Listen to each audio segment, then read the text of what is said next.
ब्रह्मांड में जो भी चीजें उपस्थित हैं ना दोस्तों, हर चीज की कभी ना कभी कहीं ना कहीं कुछ ना कुछ उपयोगिता जरूर होती है।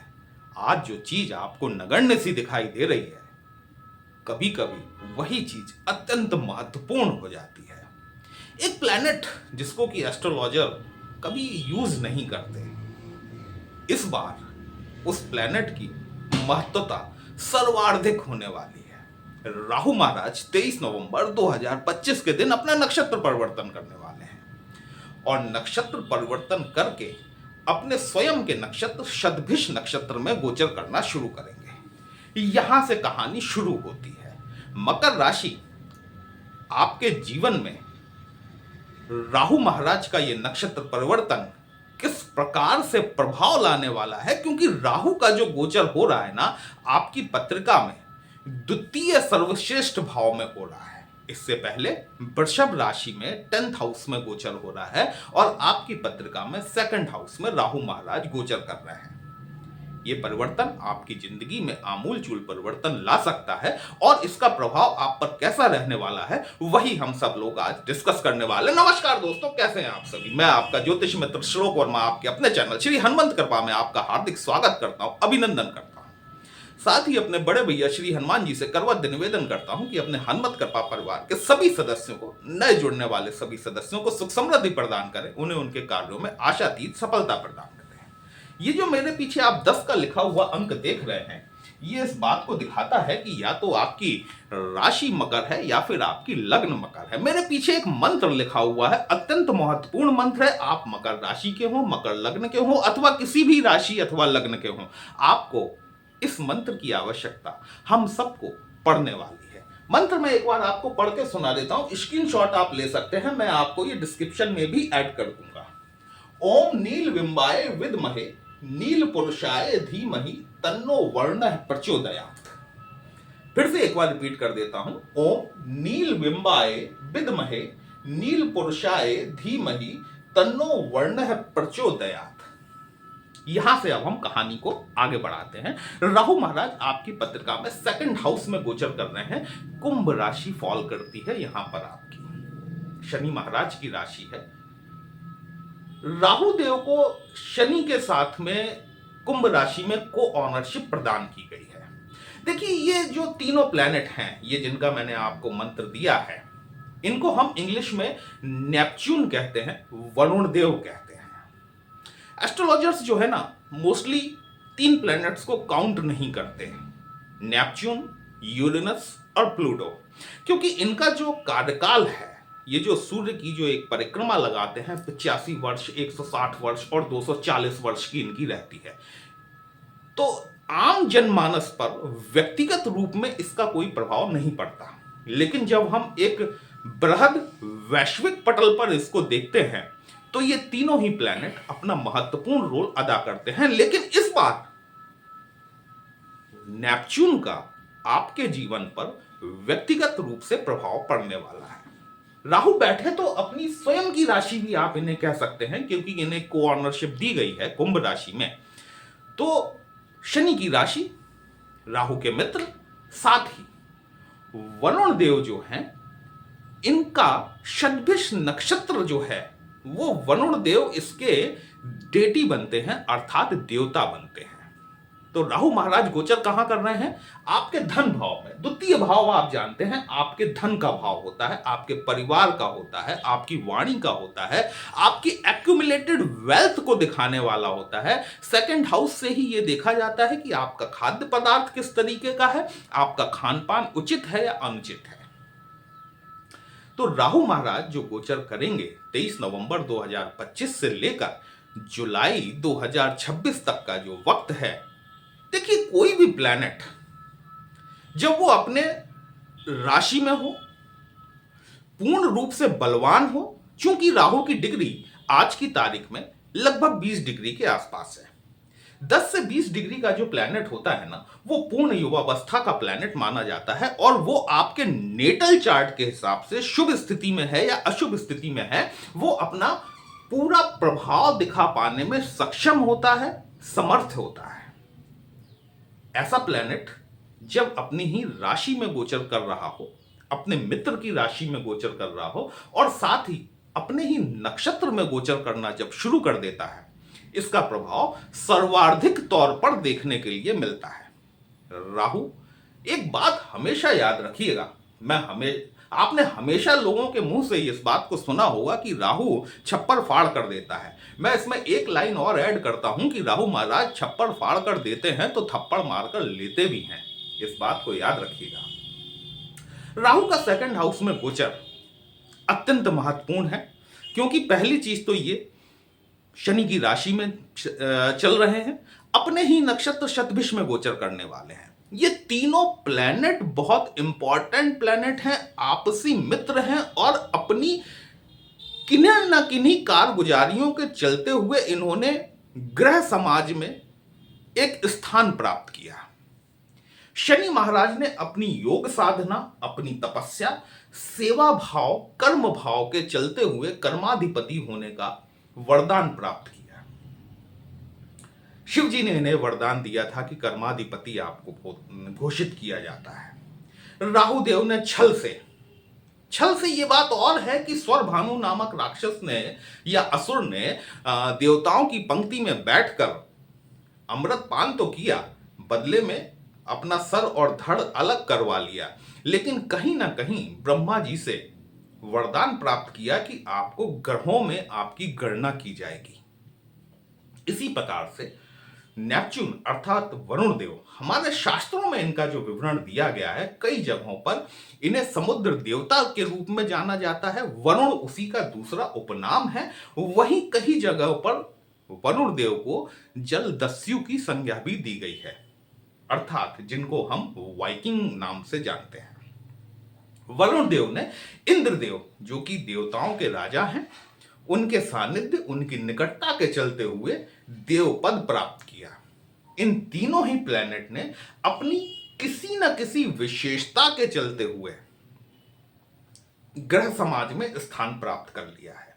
तो ये तीनों ही प्लैनेट और आपस में मित्र भी हैं। देखिए, राहु के कलर की यदि बात की जाए, स्मोक ग्रे कलर होता है, नीला रंग। शनि की यदि बात की जाए तो शनि को नीलवर्णी कहा गया है। वैसे ही जल, समुद्र का जल जो होता है, आपने देखा होगा जब हम एक बड़े पानी को देखते हैं तो उसका रंग नीला होता है। ये तीनों ही नीलवर्णी हैं। और ये जो मंत्र है, ये वरुण देव का मंत्र है। चूंकि राहु शतभिष नक्षत्र में गोचर करेंगे और शतभिष नक्षत्र के देवता आपके वरुण देव बनते हैं, तो वरुण देव का ये जो मंत्र है, इस मंत्र का जाप हमारे आपके जीवन में जुलाई अगस्त 2026 तक बहुत सारी क्रांति लेकर आ सकता है, धन लाभ करा सकता है, आपके लिए सफलता के दरवाजे खोल सकता है, क्योंकि राहु का गोचर धन भाव में हो रहा है। राहु को 3 दृष्टियां प्राप्त होती हैं, आप सभी को पता है, 5वीं, 7वीं और 9वीं दृष्टि। धन भाव में बैठकर राहु महाराज स्वयं अपने नक्षत्र में चलते हुए आपको असीमित रूप से धन लाभ करा सकते हैं, इसमें कोई दो राय नहीं है। लेकिन कंडीशन एक ही होनी चाहिए कि राहु आपकी पत्रिका में शुभ स्थिति में होना चाहिए। आपकी पत्रिका में राहु की स्थिति शुभ है या अशुभ, इससे रिलेटेड मैंने एक वीडियो पहले दिया हुआ था, जिसका कि लिंक मैं आपको इसके डिस्क्रिप्शन में दे दूंगा। वहां से आप चाहें तो आप देख सकते हैं और आपको इजीली यह अनुमान हो जाएगा कि आपका राहु आपके लिए किस प्रकार का है। तो धन लाभ तो आपको देने वाले हैं। एक बात को हमेशा याद रखिएगा, यदि आपकी दशा अंतरदशा आपके फेवरेबल प्लैनेट की चल रही है और आपके फेवरेबल प्लैनेट का ट्रांजिट यदि आपके बढ़िया घर में हो रहा है, तो उसका रिजल्ट जो है अपेक्षा से कहीं ज्यादा बढ़ चढ़ कर मिलता है। लेकिन यदि आपकी दशा अंतरदशा आपके फेवर की नहीं चल रही है, उस कंडीशन में कोई प्लैनेट आपके लिए कितना भी फेवरेबल हो, 20% से ज्यादा का रिजल्ट वो आपको नहीं दे पाएगा। तो ये ट्रांजिट की हम बात कर रहे हैं कि ट्रांजिट में, गोचर में राहु का जो ट्रांजिट हो रहा है आपके सेकंड हाउस में हो रहा है। तीसरी, राहु की 5वीं दृष्टि जो है वो आपके 6वें घर पर पड़ेगी, अपने मित्र बुध की राशि पर पड़ेगी। मिथुन राशि यहां पर फॉल करती है। 6वां घर रोग, ऋण और शत्रुओं का होता है। राहु एक्सपेंशन है, राहु चीजों को एम्पलीफाइड कर देते हैं।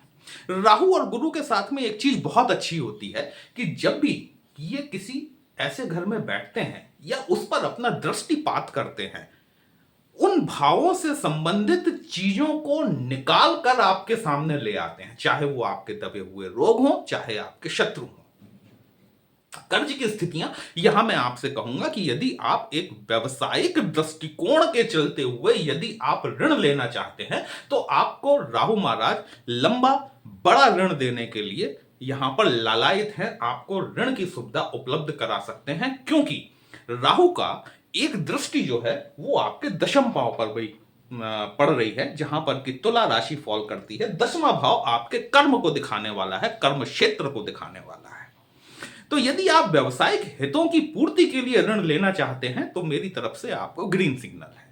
लेकिन यदि आप अपने विलासितापूर्ण आवश्यकताओं की पूर्ति के लिए ऋण लेना चाहते हैं तो ऐसे ऋण से आपको बचना चाहिए, क्योंकि ये बड़े प्लैनेट के ट्रांजिट के दौरान आपको कर्ज तो बहुत आसानी से मिल जाता है, लेकिन उस कर्ज की जब आप रीपेमेंट करने जाते हैं तब आपको बहुत परेशानियों का अनुभव करना पड़ता है।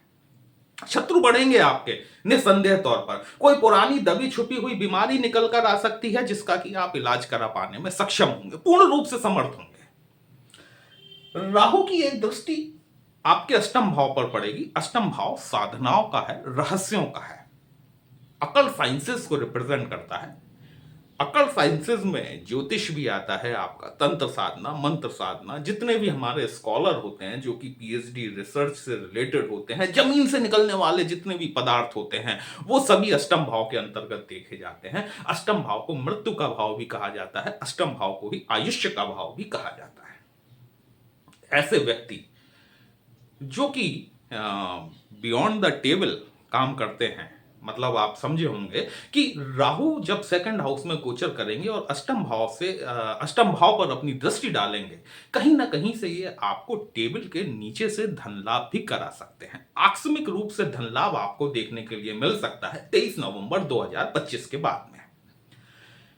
राहु महाराज वो सभी जातक जो कि अष्टम भाव से रिलेटेड काम करते हैं, चाहे वो वास्तु से रिलेटेड हो, ज्योतिष से रिलेटेड हो, तंत्र साधना, मंत्र साधना, या फिर वो सभी काम जो कि गुप्तचर संस्थाओं से रिलेटेड हो, जैसे कि रॉ, आईबी, सीबीआई, कंप्यूटर से कोडिंग जो की जाती है वो भी अष्टम भाव से देखी जाती है।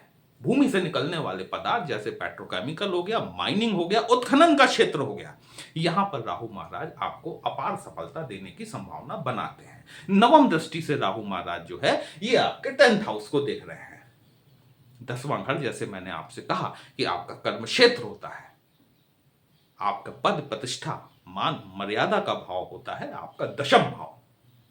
राहु एक्सपेंशन है, निसंदेह तौर पर आपको आपकी प्रतिष्ठा में वृद्धि होती हुई मिलेगी, रिस्पॉन्सिबिलिटीज आपकी बढ़ सकती हैं।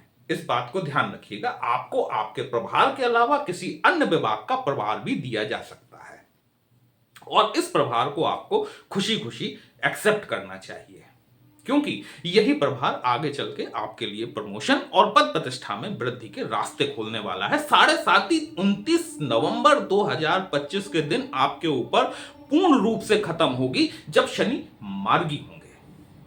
आज शनि की डिग्री जो है वो 1 डिग्री 10 मिनट के आसपास की है। मैंने आपको याद होगा कि आपके पिछले वीडियो में कहा था कि कई जातक ऐसे होंगे जिनको कि 7.5 का पुनरागमन होता हुआ महसूस हुआ होगा, उनकी परेशानियां बढ़ती हुई दिखाई देना शुरू होंगी।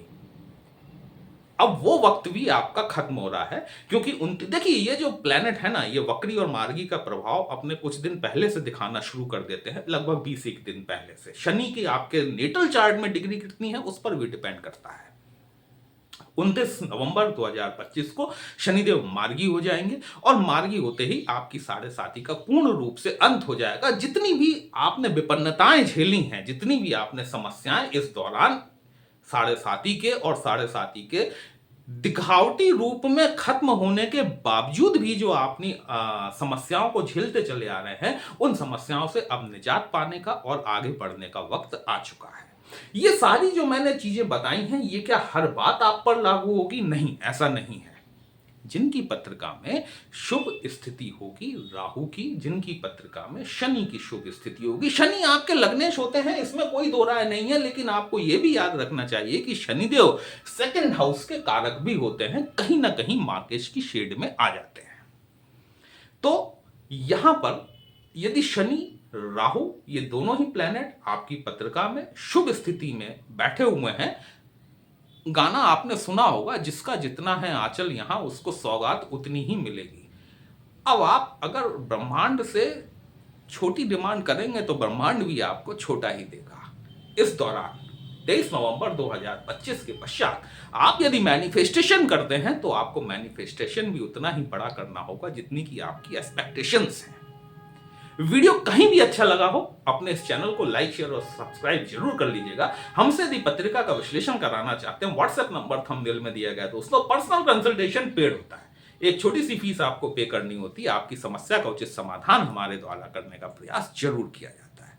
चलिए फिर मिलते हैं, तब तक के लिए जय श्री राम।